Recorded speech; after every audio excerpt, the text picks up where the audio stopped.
ผมก็เดินเข้าไปครับอย่าขวางผมจริงๆแล้วเนี่ยกองทัพไม่ได้ขาดแคลนหรอกครับแต่ว่ากองทัพเนี่ยทำงานล่าช้าทำไมกองทัพประชาชนถึงออกมาก่อนไทยประมวลគ្នាសម្រុកចូលនៅភូមិជោគជ័យលោកវីរៈសុំความคิดបានត្រៀមខ្លួនដើម្បីទាមទារយកភូមិនងច័ន្ទត្រឡប់មកវិញកំណត់ថ្ងៃផុតកំណត់នៅថ្ងៃរសៀលនេះគឺថ្ងៃទី31ដុល្លារឆ្នាំ2025លោកបានថ្លែងថាលោកព្រមត្រៀមខ្លួនឲ្យគេចាប់ខ្លួនតែត្រូវដោះស្រាយបញ្ហាជាមួយកម្ពុជាជាមុនសិននៅថ្ងៃទី31ខែតុលាឆ្នាំ2025អ្នកកាសែតបានរាយការណ៍ពីតំបន់ព្រំដែនកម្ពុជាថៃនៅស្រុកខូកសូងខេត្តស្រកែវថាកងកម្លាំងប៊ូរផាបានត្រៀមកម្លាំងចុះពិនិត្យនៅតំបន់នងច័ន្ទនិងភូមិនងយ៉ាកែវដោយប្រើដ្រូនហោះហើរស្ទង់មើលតាមខ្សែបន្ទាត់ព្រំដែនជាបន្តបន្ទាប់ដើម្បីតាមដានសកម្មភាពនៅខាងកម្ពុជាបន្ទាប់ពី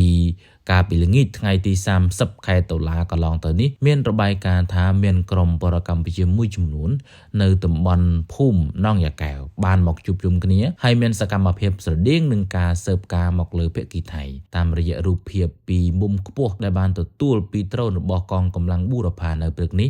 បានបង្ហាញថាតំបន់តាមខ្សែបន្ទាត់ព្រំដែននៅតែមានសភាពស្ងប់ស្ងាត់មិនមានការជួបជុំបរកម្ពុជាបន្ថែមទៀតទេឬសកម្មភាពមិនប្រក្រតីណាមួយឡើយចំណែកឯនៅខាងកម្ពុជានៅតែមានកងទ័ពប្រចាំតាមព្រំដែនដោយមួយចំនួននៅតែប្រើកែវយឺតនិងឧបករណ៍តាក់ទងរាយការណ៍ពីសកម្មភាពនៅទៅកាន់មេបញ្ជាការជាបន្តបន្ទាប់សម្រាប់ស្ថានភាពនៅម៉ោង 9:45 នាទីនៅតំបន់នងច័ន្ទគេបានឃើញថាលោកវីរៈសុំความคิดដែលជាលេខាធិការបណ្ដាញប្រឆាំងអំពើពុករលួយព្រមទាំងមហាជននិងមហាជនមួយចំនួនដែលបានជួបជុំគ្នានៅថ្ងៃកំណត់បុលគឺថ្ងៃទី31ខែតុលាដើម្បីទាមទារយកដីផ្ទះភូមិនងច័ន្ទត្រឡប់មកវិញលោកវីរៈបានបញ្ជាក់ថាត្រូវតែសម្រុកចូលទៅនៅវេលាម៉ោង 1 រសៀលដើម្បីជន្លៀសប្រជាជនចេញអំពីដី74រាយឲ្យអស់គឺដល់ពេលដែលត្រូវធ្វើមែនទែនហើយសល់វេលាត្រឹម1ម៉ោងទេពីព្រោះវាជាទឹកដីថៃមិនមែនទៅបណ្ដេញកម្ពុជានៅក្នុងទឹកដីកម្ពុជានោះទេហើយក៏មិនពាក់ព័ន្ធជាមួយនឹងខ្សែបន្ទាត់ព្រំដែនអ្វីទាំងអស់ដូចគ្នានឹងភូមិនងយ៉ាកែវទំហំ25រាយគឺបើគេបណ្ដេញពួកគេចេញពួកលោកនឹងត្រឡប់ទៅវិញមិនចូលទៅទេបើរដ្ឋាភិបាលមិនធ្វើពួកលោកក៏មិនធ្វើដែរព្រោះវាជាទំនួលខុសត្រូវរបស់រដ្ឋាភិបាលដែលកន្លងមកជាច្រើនទសវត្សរ៍មកហើយមិនមែនជារឿងដែលត្រូវចោទប្រកាន់ថាប្រជាជនថាមកបង្កការរំខានឬក៏បង្កើតបញ្ហានោះទេអ្នកដែលបង្កើតបញ្ហាគឺរដ្ឋាភិបាលដែលបណ្ដោយឲ្យកម្ពុជារស់នៅបានជាង40ឆ្នាំមកហើយមិនមែនប្រជាជននោះទេពួកលោកបានឲ្យពេលវេលាមកមិនដឹងប្រមាណហើយនោះទេនេះបើតាមការលើកឡើងរបស់លោកវីរៈសុំความคิดអ្នកកាសែតក៏បានសួរថាបើសិនជាដល់ម៉ោង 1 រសៀលហើយទាហាននៅតែមិនដេញកម្ពុជាចេញតើនឹងធ្វើយ៉ាងណាលោកវីរៈបានបន្តថាលោកនឹងសុំដើរចូលទៅដោយខ្លួនឯងកុំរារាំងអីបើអាជ្ញាធរមិនអនុញ្ញាតឲ្យទេលោកនឹងដើរចូលតែម្ដងថ្ងៃនេះបានត្រៀមរថយន្ត Excavator ត្រាក់ទ័ររួចរាល់ហើយបើថ្ងៃនេះមានការបើកច្បាប់អាជ្ញាសិទ្ធិក៏ទៅចាប់កម្ពុជាសិនចាំមកចាប់លោកត្រៀមខ្លួនឲ្យចាប់តែត្រូវចាប់កម្ពុជាឲ្យអស់ជាមុនសិនត្រូវប្រើច្បាប់ឲ្យស្មើភាពព្រោះគេជាអ្នកធ្វើខុសធ្វើយូរហើយសម្រាប់ច្បាប់អាជ្ញាសិទ្ធិបើនឹងចាប់លោកត្រៀមខ្លួនឲ្យចាប់តែទាហានត្រូវអានច្បាប់អាជ្ញាសិទ្ធិឆ្នាំ1954ឲ្យបានល្អជាមុនសិនដែលអ្នកនឹងប្រកាសច្បាប់នៅពេលដែលមានគ្រោះថ្នាក់ហើយអ្នកណាជាអ្នករងគ្រោះលោកគឺជាអ្នករងគ្រោះពីព្រោះប្រទេសថៃមែនទេឬក៏កម្ពុជាដែលមកដណ្ដើមយកទឹកដីមិនមែនជាអ្នករងគ្រោះត្រូវតែដោះស្រាយជាមួយនឹងកម្ពុជាជាមុនសិនហើយចាំបាច់មកចាប់លោកត្រៀមខ្លួនធ្វើយ៉ាងណាឲ្យចាប់ហើយឲ្យស្មើភាពគ្នាលោកបានបញ្ជាក់ថាលោកចូលទៅក្នុងទឹកដីថៃបើមិនចង់ឲ្យមានភាពវឹកវរអាជ្ញាធរត្រូវតែដោះស្រាយជាមួយនឹងកម្ពុជាបើនៅតែមិនដោះស្រាយវានឹងមិនត្រឹមត្រូវដែលមកចោទប្រកាន់ថាថៃបង្កភាពវឹកវរនោះទេអ្នកកាសែតបានសួរទៅលោកវីរៈបន្តថាអ្នកណាខ្លះនឹងចូលទៅជាមួយនឹងលោកបានឆ្លើយថាមិនដឹងទេអ្នកណាខ្លះក៏នឹងចូលទៅជាមួយក៏មិនដឹងដែរបើទាហានមិនមកធ្វើបាបលោកក៏មិនការពារខ្លួនដែរលោកមិនធ្វើបាបទាហានទេតែបើទាហានធ្វើបាបក៏ត្រូវតែការពារខ្លួនដែរលោកបានបញ្ជាក់បន្ថែមថាបើនឹងប្រើច្បាប់អាជ្ញាសិទ្ធិលើលោកគឺត្រូវតែប្រើជាមួយនឹងកម្ពុជាជាមុនសិន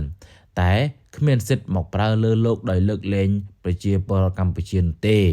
លោកក៏មិនព្រមដែរលោកចាត់ទុកថាគឺជាការរើសអើងបើសិនជាធ្វើបែបនោះលោកបានបញ្ជាក់ថាត្រឹមវេលាម៉ោង1រសៀលលោកនឹងចូលតែម្ដងហើយបើក្នុងកំឡុងពេលនេះទាហាននឹងចរចាក៏មកនិយាយគ្នាក្នុងកំឡុងពេលនេះឲ្យហើយព្រោះនៅមានពេលវេលាសម្រាប់ការចរចាថ្ងៃនេះដដែលថៃបានដាក់ពង្រឹងកងកម្លាំងនៅភូមិនងច័ន្ទខេត្តស្រែកែវក្រោយពីលោកវីរៈ សុំความគិតបានប្រកាសថានឹងចូលទៅប្រសិនបើនៅតែមិនបណ្ដេញប្រកម្ពុជាចេញពីតំបន់នោះទេស្ថាប័នជាច្រើនបានដាក់ពង្រឹងកងកម្លាំងយ៉ាងតឹងរ៉ឹងជាពិសេសគឺមានទាំងកម្លាំងនគរបាលរៀបចំបង្ក្រាបក្រុមបាតកោនគរបាលមូលដ្ឋាននិងមន្ត្រីនាយកដ្ឋានរដ្ឋបាលបានចាប់ផ្ដើមចូលទៅតំបន់ជាបន្តបន្ទាប់ចាប់តាំងពីម៉ោង 9 ព្រឹក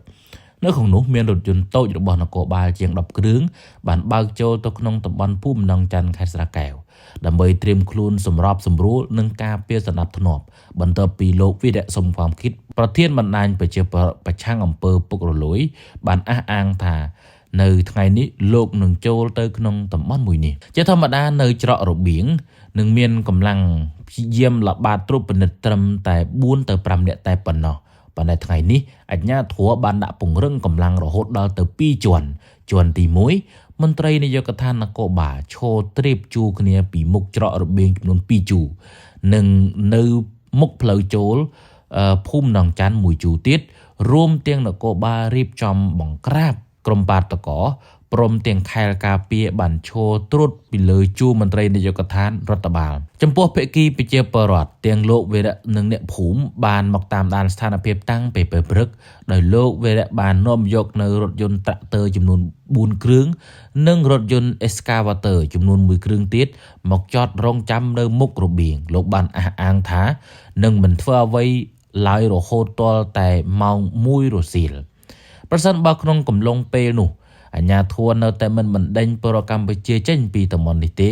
លោកនឹងដើរចូលទៅបណ្ដេញចេញដោយខ្លួនឯងហើយនឹងយកគ្រឿងចាក់ដែលបានត្រៀមចូលមកនេះទៅរុះរើផ្ទះប្រជាពលរដ្ឋកម្ពុជាដោយផ្ទាល់ទោះជាយ៉ាងណាក្តីបានកើតមានភាពវឹកវរតូចមួយនៅពេលដែលលោកវីរៈ សុំความគិតបាននាំរថយន្តមកចតរង់ចាំនគរបាលបានចូលទៅចរចាជាមួយនឹងលោកវីរៈហើយស្នើសុំកូនសោរថយន្តទាំងអស់ប៉ុន្តែលោកវីរៈមិនបានប្រគល់ឲ្យអាជ្ញាធរតាមការស្នើសុំឡើយដោយលោកបាននិយាយថានឹងបើកទៅចតត្រឹមតែមុខច្រករបៀងតែប៉ុណ្ណោះមិនបានបើកចូលទៅខាងក្នុងទេ